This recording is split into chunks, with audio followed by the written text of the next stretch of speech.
Olá, irmãos. Eu me chamo Valério e este é mais um devocional do canal Temor e Tremor.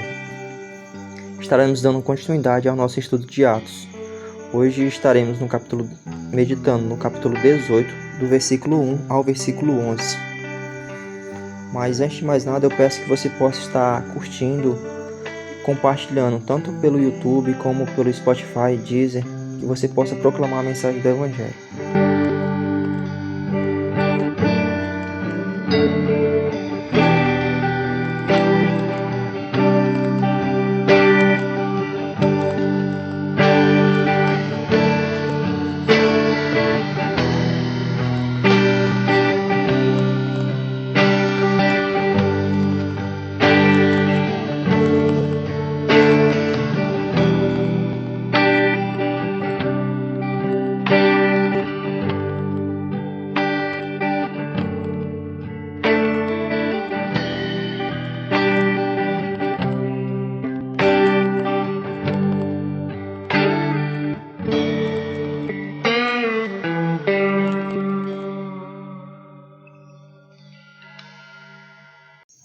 Vamos à leitura. Paulo em Corinto. Depois disto, deixando Paulo Atenas, partiu para Corinto. Lá encontrou certo judeu chamado Áquila, natural do Ponto, recentemente chegado da Itália, com Priscila, sua mulher, em vista de ter Cláudio decretado que todos os judeus se retirassem de Roma. Paulo aproximou-se deles, e posto que eram do mesmo ofício, passou a morar com eles, e ali trabalhava, pois a profissão deles era fazer tendas, e todos os sábados discorria na sinagoga, persuadindo tanto judeus como gregos. Paulo anuncia a Jesus. Quando Silas e Timóteo desceram da Macedônia, Paulo se entregou totalmente à palavra, testemunhando aos judeus que o Cristo é Jesus. Opondo-se eles e blasfemando, sacudiu Paulo as vestes e disse-lhes: sobre a vossa cabeça o vosso sangue, eu deles estou limpo, e desde agora eu vou para os gentios. Saindo dali, entrou na casa de um homem chamado Tício Justo, que era temente a Deus. A casa era contígua à sinagoga, mas Crispo, o principal da sinagoga, creu no Senhor com toda a sua casa. Também muitos dos coríntios, ouvindo, criam e eram batizados. Teve Paulo, durante a noite, uma visão em que o Senhor lhe disse: não temas, pelo contrário, fala e não te cales, porquanto eu estou contigo, e ninguém ousará fazer-te mal, pois tenho muito povo nesta cidade. E ali permaneceu 1 ano e 6 meses, ensinando entre eles a palavra de Deus. Oremos, irmãos. Senhor Deus, soberano Pai, te entregamos esse estudo, em nome de Jesus, que possa vir a ser feita a tua vontade.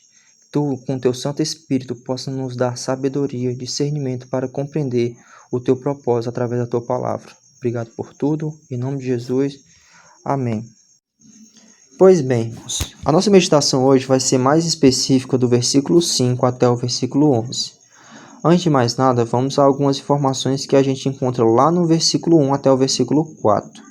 Inicialmente, vemos a chegada de Paulo a Corinto. Corinto foi a última cidade visitada por Paulo na sua segunda viagem missionária. E nessa cidade, Paulo terá muitos desafios por conta da idolatria que havia naquele povo, o culto a Deus Afrodite, a questão da imoralidade sexual. Mas Deus dá recursos, dá meios para ele levar a mensagem naquele lugar. Vemos que, bem no versículo 2, ele encontra um casal, que no caso é Áquila e Priscila, que acabam de chegar da Itália, que eles foram expulsos por um decreto do rei, que expulsava todos os judeus de Roma.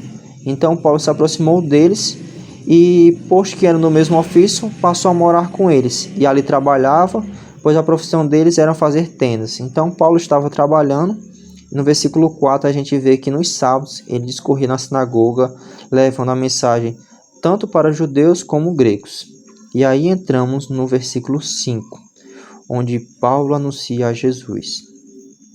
Quando Silas e Timóteo desceram da Macedônia, Paulo se entregou totalmente à palavra, testemunhando aos judeus que o Cristo é Jesus. Irmãos, a importância aqui de nos enchermos, nos entregarmos totalmente à palavra, mas não somente a conhecer ela, mas também a testemunhar, testificar isso dia após dia. Então, Paulo se entregou totalmente à palavra e testemunhou aos judeus que o Cristo é Jesus, que Cristo é o Senhor e Consumador da nossa salvação. E, em contrapartida, a gente vê lá no versículo 6, opondo-se eles, blasfemando, sacudiu Paulo as vestes e disse-lhes, sobre a vossa cabeça o vosso sangue, e dele estou limpo, e desde agora vou para os gentios. A atitude de sacudir as vestes de Paulo nada mais é uma atitude de repúdio à ação daqueles que estavam ouvindo a mensagem e não creram. Mas Paulo levou a mensagem, e a gente lá vai para o que está escrito lá em João, capítulo 1, do versículo 11 até o versículo 12, onde vemos que Jesus veio para os seus, para os judeus, mas eles não receberam. Mas todos os que o receberam, ele deu o poder de ser filhos de Deus.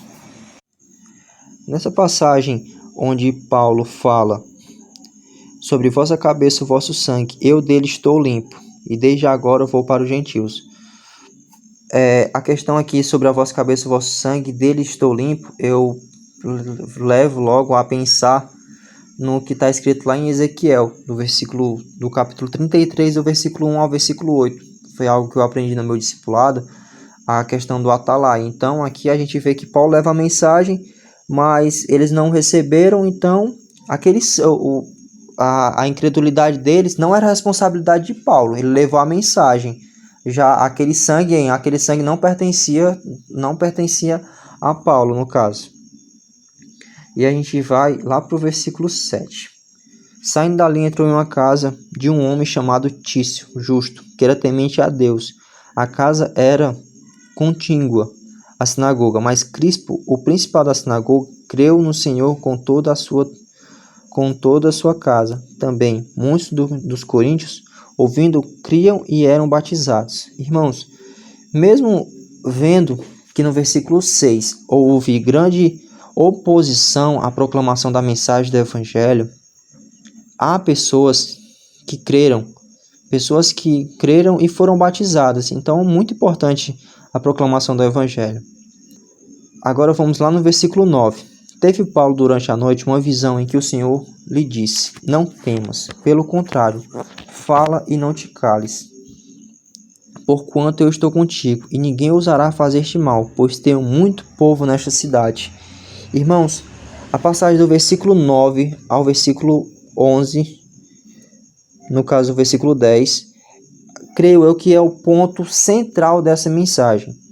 A importância de pregar a mensagem do Evangelho. A gente aqui vê que Paulo durante teve uma visão e o Senhor lhe disse, não temas. Por que ele disse não temas?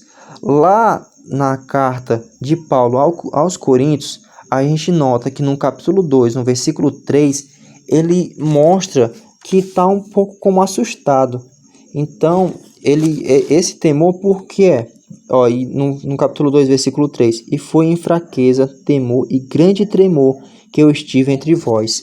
A gente já nota que Paulo esteve ali, entre os coríntios, mas como eu já havia falado anteriormente, a questão do culto a Deus Afrodite, a questão dessa questão da imoralidade sexual, a questão da oposição em receber a mensagem do Evangelho, Paulo estava meio que triste mesmo em levar a mensagem para aquele lugar, porque ele via que não havia uma boa recepção da mensagem do Evangelho. Mas o que Deus, através de uma visão, fala para ele? Não temas, pelo contrário, fala e não te cales. Irmãos, aqui vemos a soberania de Deus. Porque no momento que não houver mais pessoas que não houver mais para quem pregar, onde todos os escolhidos de Deus estiverem já ouvido a mensagem do Evangelho e crerem, não haverá mais necessidade de você proclamar a mensagem do Evangelho. Mas aqui, nessa cidade, em Corinto, havia necessidade, porque lá no versículo 10, ele diz, porquanto eu estou contigo, e ninguém ousará fazer-te mal, pois tem um povo nessa cidade. Isso quer dizer o quê? Que quando não tiver mais nenhuma pessoa, quando todas as pessoas já tiverem ouvido a mensagem do Evangelho, quando todos os escolhidos já tiverem ouvido a mensagem do Evangelho, Cristo voltará.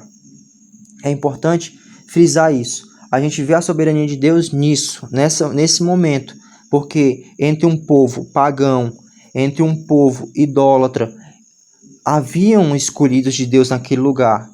E Paulo estava atemorizado para levar a mensagem naquele lugar, mas Deus disse: não temas, pelo contrário, fala e não te cales. Irmão, o que eu te digo hoje é que você fale e não se cale. Proclame a mensagem do Evangelho todos os dias, onde quer que você esteja. Porque se Cristo te colocou nessa situação, se Cristo te colocou no lugar que você está hoje, é por um propósito. E não é somente para você viver. Você está na igreja, não é somente para estar no culto todo domingo, mas sim para proclamar a mensagem dele. Você não deve limitar somente às quatro paredes de um templo. Você é um evangelista, você é um servo, você é um embaixador de Cristo, você é um representante de Cristo aqui na terra. É importante que você tenha isso em mente e que você leve a mensagem do Evangelho dia após dia, seja com o seu testemunho, seja proclamando que Cristo é Jesus, se enchendo, se entregando à palavra, como fez Paulo lá no versículo 5, e mesmo em meio a pessoas que irão se opor a você, que você leve a mensagem, que você não se atemorize. Por quê? Porque o Senhor é contigo. E isso é muito importante, porque imagine aí, você está atemorizado com um receio muito grande, lá no versículo 10, voltando. Porquanto eu estou contigo, e ninguém ousará fazer-te mal, pois tenho muito povo na cidade. Quando Deus diz assim, eu estou contigo, meu amigo, realmente é aquele momento assim ímpar nessa situação. Paulo, mesmo atemorizado, o que acontece? Ele ouve a Deus, que é uma pessoa que sempre buscou se encher de Deus. E ali permaneceu 1 ano e 6 meses ensinando entre eles a palavra de Deus. Irmãos, ele passou 18 meses nesse lugar proclamando a mensagem do Evangelho. Inicialmente ele estava atemorizado, mas quando, em visão, Deus fala com ele, diz, fica na cidade, porque eu tenho pessoas, eu tenho escolhidos aí. A gente vê a soberania de Deus, onde a importância de pregar o Evangelho. Por que pregar? Por que a importância de pregar o Evangelho? Vamos lá a Romanos, para explicar um pouco mais sobre a importância de pregar o Evangelho. Romanos 10, no capítulo 10, versículo 13, diz: todo aquele que invocar o nome do Senhor será salvo. No versículo 14: como, porém, invocarão aquele em quem não creram? E como crerão naquele quem nada ouviram? E como ouvirão se não há quem pregue? Como pregarão se não forem enviados? Como está escrito: quão formosos são os pés dos que anunciam as coisas boas. Irmãos, mais explícito que isso não há. Você foi chamado por um propósito para levar a mensagem do Evangelho. Pessoas não ouviram a mensagem do Evangelho. Há escolhidos de Deus. Então é importante. Como você vai saber que são escolhidos de Deus? A importância de você pregar, porque como porém invocarão aquele a quem não creram? Como uma pessoa vai invocar? Porque a gente vê lá no versículo 12 do capítulo 10 de Romanos ainda. Pois não há distinção entre judeu e grego, uma vez que o mesmo é o Senhor de todos, rico com todos os que o invocam. Mas como vai invocar, se eles nunca ouviram falar desse Cristo? Se eles não conhecem? Você precisa anunciar a mensagem do Evangelho, você precisa anunciar esse Cristo que mudou a sua vida, o Cristo que você conheceu e que você vive dia após dia. Não é somente estar dentro da igreja, é ser igreja, é proclamar a mensagem do Evangelho. Você foi chamado com esse propósito, de proclamar a mensagem do Evangelho. Então, irmãos, a meditação de hoje é sobre isso. A importância de proclamar a mensagem do Evangelho. Que você não se cale. Que você não seja um crente ninja, um 007 disfarçado. Não. Você deve sempre proclamar a mensagem. Onde quer que você esteja, que você possa vir a ser diferente. Que você venha a ser um embaixador de Cristo, um representante do Senhor. E que na simplicidade você possa proclamar a mensagem do Evangelho. Então, irmãos, a meditação hoje é sobre isso, que você não se atemorize, que você tenha fé e que você se revista de Deus dia após dia para levar a mensagem do Evangelho. É só isso. Eu agradeço pela atenção. Que você possa, mais uma vez, eu falando, que você possa estar curtindo, compartilhando, proclamando a mensagem do Evangelho para um amigo, para pessoas que vocês conhecem. Levem adiante essa mensagem, porque esse mesmo Cristo que lhe salvou, que lhe libertou do pecado, do poder do pecado, que não há mais poder sobre você, o Cristo libertador e salvador e redentor, consumado da salvação, da sua salvação, ele quer algo de você e ele quer que você proclame a mensagem do Evangelho.